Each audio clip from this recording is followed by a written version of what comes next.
que já te demorou o gosto de difícil.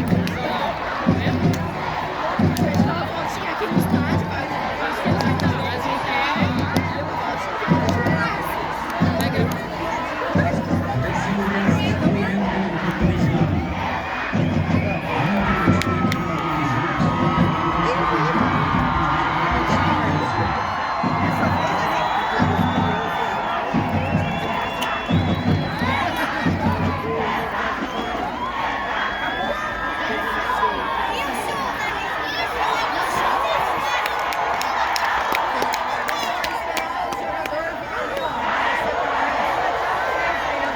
Carrega o negócio.